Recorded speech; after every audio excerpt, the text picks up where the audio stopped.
Selamat pagi semuanya, selamat berjumpa di mata kuliah Struktur Data dan Algoritma. Hari ini saya akan membawakan materi mengenai konsep perulangan di dalam algoritma. Sebagai ilustrasi, di sini saya akan membuat sebuah program yang akan menampilkan tulisan halo sebanyak 10 baris. Program ini bisa kita buat berdasarkan rancangan algoritma dengan menggunakan konsep runtunan yang sudah kita pelajari sebelumnya. Algoritma bisa kita gambarkan dalam bentuk flowchart seperti di layar, di mana tulisan halo ditampilkan dari simbol jajaran genjang yang berisi teks mencetak tulisan halo. Di sini tulisan halo yang pertama ditampilkan dari simbol jajaran genjang yang pertama, kemudian tulisan halo yang kedua ditampilkan dari simbol jajaran genjang yang kedua, kemudian tulisan halo ketiga ditampilkan dari simbol jajaran genjang yang ketiga, demikian seterusnya sampai tulisan halo yang ke-10 akan ditampilkan dari simbol jajaran genjang yang ke-10. Kemudian flowchart ini bisa kita terjemahkan ke dalam bentuk pseudocode, di mana simbol jajaran genjang yang pertama akan diterjemahkan menjadi write halo, kemudian simbol jajaran genjang yang kedua diterjemahkan menjadi write halo di baris kedua, kemudian simbol jajaran genjang yang ketiga diterjemahkan menjadi write halo di baris ketiga, demikian seterusnya sampai dengan simbol jajaran genjang yang ke-10 diterjemahkan menjadi perintah write halo di baris 10. Jadi bisa kita lihat pada flowchart kita harus membuatkan 10 simbol jajaran genjang untuk mencetak tulisan halo, dan pada pseudocode kita harus membuatkan perintah write halo sebanyak 10 baris. Nah, bagaimana kalau kita ingin mencetak 1000 baris yang berisi tulisan halo? Bisa kita bayangkan, berarti kita akan membuat flowchart yang berisi 1000 simbol jajaran genjang untuk mencetak tulisan halo di flowchart, dan juga di pseudocode kita harus menuliskan 1000 baris perintah write halo untuk bisa mencetak tulisan halo sebanyak 1000 baris. Tentunya ini membuat algoritma menjadi tidak efektif. Mari kita bandingkan. Jadi di sini masih tetap dengan kasus yang sama, yaitu mau menampilkan atau mencetak tulisan halo ke layar sebanyak 10 baris. Di sini saya akan buatkan sebuah flowchart dalam bentuk yang lebih ringkas, di mana tulisan halo ini dihasilkan hanya dari satu simbol jajaran genjang. Nah, bagaimana ini bisa terjadi? Ini terjadi karena adanya proses perulangan di sini. Jadi bisa kita lihat ya, ada panah berulang di sana yang ditentukan dari kondisi awal yaitu K sama dengan 1, dan kondisi akhirnya adalah ketika K-nya sudah tidak lebih kecil sama dengan 10. Kemudian ini bisa kita terjemahkan ke dalam pseudocode. Kita lihat di sini ya, kondisi awalnya K sama dengan 1, kemudian kondisi kita nyatakan dengan perintah while K lebih kecil sama dengan 10 do. Nah, di sini kita lihat perintah write halo ditulis hanya satu kali.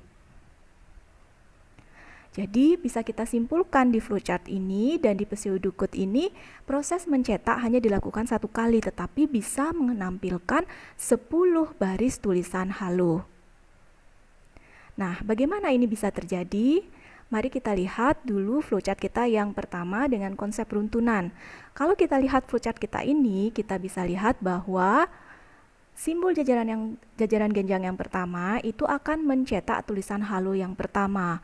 Kemudian kita di sini akan menaikkan proses kita ke proses yang kedua, yaitu dengan menambahkan tulisan halo yang sudah kita cetak sekali dengan angka 1 untuk kita menuju ke mencetak tulisan halo yang kedua.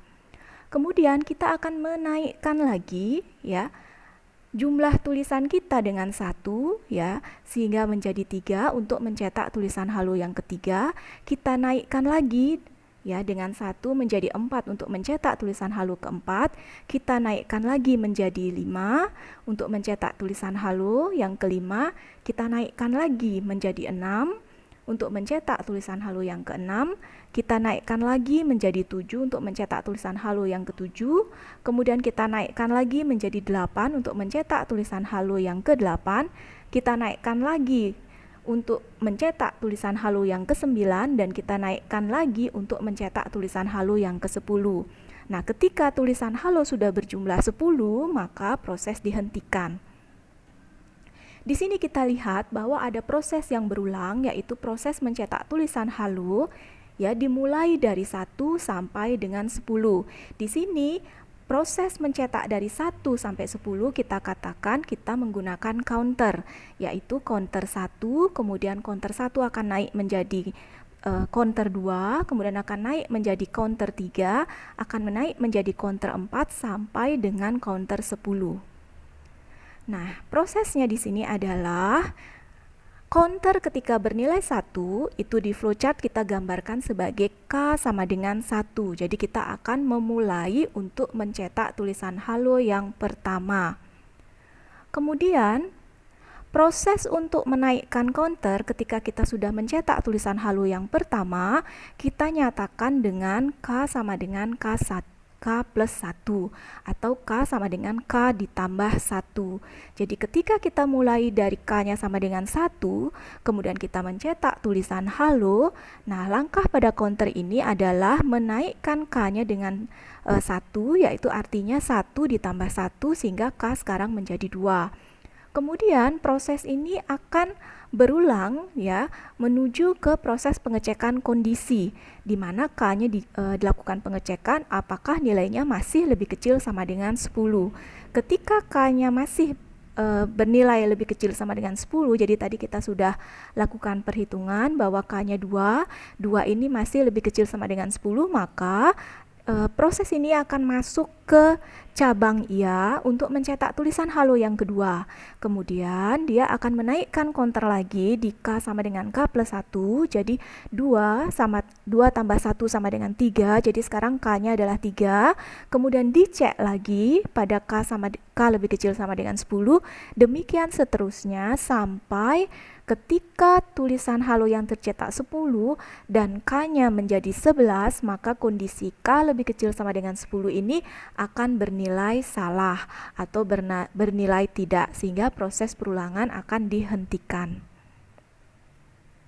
Nah, di sini ada 3 struktur untuk perulangan. Ya, perulangan itu strukturnya ada while do, kemudian ada repeat until, dan ada for. Kita lihat untuk yang pertama, ini adalah while do. Pada while do, ini adalah flowchart untuk while do. Kita lihat pada bagian awal itu selalu ada inisialisasi. Inisialisasi ini digunakan untuk menentukan titik awal dari perulangan. Jadi kalau kita ingin mencetak tulisan halo sebanyak 10 kali, tentunya pertama kali adalah 1. Sehingga di sini pada inisialisasi kita tuliskan K sama dengan 1. K ini adalah variabel, jadi bisa diganti dengan nama variabel apapun, asal konsisten selama penggunaannya di dalam flowchart. Kemudian, berikutnya adalah bagian kondisi. Bagian kondisi ini dinyatakan dengan simbol belah ketupat. Ini digunakan untuk mengecek kondisi dari K sebagai counter. Apakah K ini masih berada di batas sebelum maksimal? Nah, di sini kita akan mencetak tulisan halo sebanyak 10, sehingga di sini kondisi untuk menghentikannya kita tulis adalah K lebih kecil sama dengan 10, ya. Jadi selama K lebih kecil sama dengan 10, dia akan menuju ke proses setelah simbol IA. Nah, seandainya K sudah tidak lebih kecil sama dengan 10, maka kondisinya berarti tidak terpenuhi lagi, maka dia akan keluar dari perulangan menuju ke panah yang bertuliskan tidak. Nah, di sini simbol jajaran genjang mencetak tulisan halo merupakan badan perulangan. Artinya, bagian ini bisa diisi dengan perintah apapun yang akan dilakukan ketika kondisinya bernilai benar. Jadi perintah ini akan diulang selama kondisinya bernilai benar. Kemudian K sama dengan K plus 1 adalah counter. Counter ini wajib diisi karena kalau tidak diisi maka counter tidak akan pernah sampai di titik akhir pengulangan yang akan menyebabkan perulangan itu berjalan terus-menerus, tidak pernah menemui titik akhirnya. Nah, counter ini akan dinaikkan terus sejumlah 1 atau sesuai dengan kondisi yang diinginkan dalam algoritma kita. Di sini karena kita ingin mencetak tulisan halo sebanyak 10, yang kita mulai dari 1, otomatis kita akan menuju ke 2, 3, 4, dan seterusnya sampai 10 sehingga counternya kita tambahkan dengan 1. Kemudian ini adalah bagian terminasi, yaitu perintah yang akan dilakukan setelah pengulangannya berhenti. Jadi ketika kondisinya sudah tidak sesuai atau tidak benar, maka algoritma akan menuju ke bagian terminasi. Jadi ini adalah flowchart untuk while do. Sekarang kita lihat flowchart untuk repeat until. Nah, pada flowchart repeat until sama seperti di while do selalu ada bagian inisialisasi untuk menentukan titik awal dari perulangan. Perbedaannya dengan while do adalah pada repeat until badan perulangan dikerjakan dulu. Kalau pada while do yang tadi kita bahas, badan perulangan dikerjakan setelah pengecekan kondisi. Tetapi pada repeat until, badan perulangan dikerjakan terlebih dahulu. Ya, di sini kita lihat simbol jajaran genjang mencetak tulisan halo ini langsung dikerjakan setelah proses inisialisasi. Kemudian counter dinaikkan, ya, dengan K sama dengan K plus 1, baru kemudian dilakukan pengecekan kondisi. Apakah K-nya lebih besar dari 10? Nah, ketika K-nya di sini tidak lebih besar dari 10, maka dia akan berulang mengikuti tanda panah tidak, ya, untuk mencetak tulisan halo dan menaikkan counter kembali. Nah, suatu saat counter ini akan bernilai lebih dari 10, sehingga pada kondisi ini dia akan terpenuhi dan algoritma akan menuju ke proses berikutnya, yaitu terminasi, yaitu proses setelah tanda panah iya. Jadi sekali lagi saya tekankan di sini, kalau pada while do, badan pengulangan akan dieksekusi setelah dicek pada bagian kondisi, sedangkan pada repeat until, badan perulangan dikerjakan dulu, baru kemudian dilakukan pengecekan kondisi di akhir.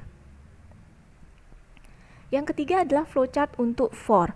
Pada flowchart untuk for, penulisannya lebih sederhana, yaitu hanya terdiri dari bagian kondisi yang dinyatakan dengan for K sama dengan 1 to 10 do. Dan di dalam kondisi ini sudah langsung ada inisialisasi, yaitu K sama dengan 1, kemudian sudah ada langsung juga pengecekan kondisi akhir, yaitu to 10, dan di sini juga counter akan secara otomatis menaik, ya, dengan perintah plus 1 secara otomatis di for K sama dengan 1 to 10 do. Jadi kita tidak perlu menuliskan perintah terpisah untuk menaikkan counternya. Jadi dalam satu baris perintah for K sama dengan 1 to 10 do sudah ada inisialisasi, sudah ada penaikan counter secara otomatis, dan juga sudah ada batas akhir dari perulangan. Tetapi yang perlu diingat di sini, flowchart for di sini untuk algoritma kenaikan hanya untuk 1, atau kita punya dengan konsep for down to namanya, ya, untuk menurunkan pengulangan juga menurunkan sebanyak 1. Jadi for ini secara otomatis akan menaikkan counter sebanyak 1 atau menurunkan counter sebanyak 1. Nah, seandainya counter yang kita punya tidak naik 1 atau tidak turun 1, maka kita tidak bisa menggunakan flowchart for. Sebaiknya kita menggunakan flowchart while do atau repeat until. Ini adalah badan perulangannya, yaitu untuk mencetak tulisan halo, dan ini adalah bagian terminasi yang akan dijalankan ketika kondisinya sudah tidak dipenuhi. Sekarang kita lihat pseudocode untuk while do. Dari flowchart mencetak tulisan halo yang sudah kita buat dalam bentuk struktur while do, ini bisa kita terjemahkan ke dalam bentuk flowchart. Maksud saya ke dalam bentuk pseudocode, yaitu bagian mulai kita akan terjemahkan menjadi kepala algoritma, ya, dengan menuliskan nama algoritmanya, tidak boleh menggunakan spasi. Kemudian kita bisa lanjutkan dengan spesifikasi algoritmanya yang diletakkan di dalam tanda kurung kurawal. Kemudian deklarasi variabel kita terjemahkan di sini dengan menuliskan deklarasi dan menyebutkan nama variabelnya, yaitu K bertipe integer. Kemudian langkah berikutnya setelah deklarasi adalah membuatkan deskripsi. Di sini kita tuliskan inisialisasinya K diisi dengan 1. Kemudian untuk while do di sini kondisi akan dituliskan dengan perintah while k lebih kecil sama dengan 10 do. Kemudian dilanjutkan dengan badan dari perulangannya, yaitu mencetak tulisan halo dinyatakan dengan write halo. Dan menaikkan counter dinyatakan dengan K diisi dengan K plus 1. Nah, untuk menutup perulangan ini ketika sudah tidak sesuai kondisinya, maka tidak di sini akan kita nyatakan dengan end while. Jadi ini adalah cara menerjemahkan dari flowchart while do menjadi pseudocode while do. Sekarang kita lihat pseudocode untuk repeat until. Berdasarkan flowchart dari repeat until, ya, untuk mencetak tulisan halo, di sini kita bisa terjemahkan ke dalam pseudocode dalam bentuk mulai kita terjemahkan dengan kepala algoritma dengan menuliskan nama algoritmanya, tidak boleh menggunakan spasi, diikuti dengan spesifikasi algoritma yang dituliskan di dalam tanda kurung kurawal. Kemudian bagian deklarasi di sini kita sebutkan variabelnya yaitu k bertipe integer. Kemudian pada bagian deskripsi kita awali dengan inisialisasi k diisi dengan 1. Kemudian seperti yang saya sampaikan tadi bahwa pada flowchart repeat until pengecekan kondisi dilakukan di akhir pengulangan. Nah, sehingga di sini kita bisa menjalankan langsung badan perulangannya. Nah, untuk membatasi badan perulangan ini dengan perintah di luar perulangan, pada repeat until perlu kita awali dengan tulisan repeat. Ya, setelah itu baru kita tuliskan badan perulangannya, yaitu mencetak tulisan halo dengan perintah write halo, kemudian menaikkan counternya dengan perintah k diisi dengan k plus 1, dan terakhir adalah menuliskan kondisinya. Di sini kita menggunakan perintah until k lebih besar 10. Jadi di sini untuk repeat until dibuka dengan kata kunci repeat dan ditutup dengan kata kunci until. Jadi ini adalah cara menerjemahkan dari flowchart dengan struktur repeat until menjadi pseudocode dengan struktur repeat until. Dan yang ketiga adalah pseudocode untuk for. Kita sudah memiliki flowchart dengan for untuk mencetak tulisan halo. Sekarang kita akan terjemahkan. Di sini mulai diterjemahkan menjadi kepala algoritma dengan nama algoritma yang tidak boleh menggunakan spasi. Kemudian diikuti oleh spesifikasi algoritma dalam tanda kurung kurawal. Kemudian pada bagian deklarasi kita tuliskan variabelnya yaitu k bertipe integer. Nah, selanjutnya pada bagian deskripsi, kita tuliskan kondisi for-nya, yaitu for k sama dengan 1 to 10 do. Kemudian di dalam for kita tuliskan badan perulangannya, yaitu perintah mencetak tulisan halo dengan write halo. Kemudian untuk menutup for ini kita gunakan end for. Jadi ini adalah penerjemahan dari flowchart dengan struktur for menjadi pseudocode dengan struktur for. Jadi kita sudah mengenal 3 jenis perulangan, yaitu perulangan dengan struktur while do, di mana pengecekan kondisi dilakukan di awal, kemudian ditutup dengan perintah end while.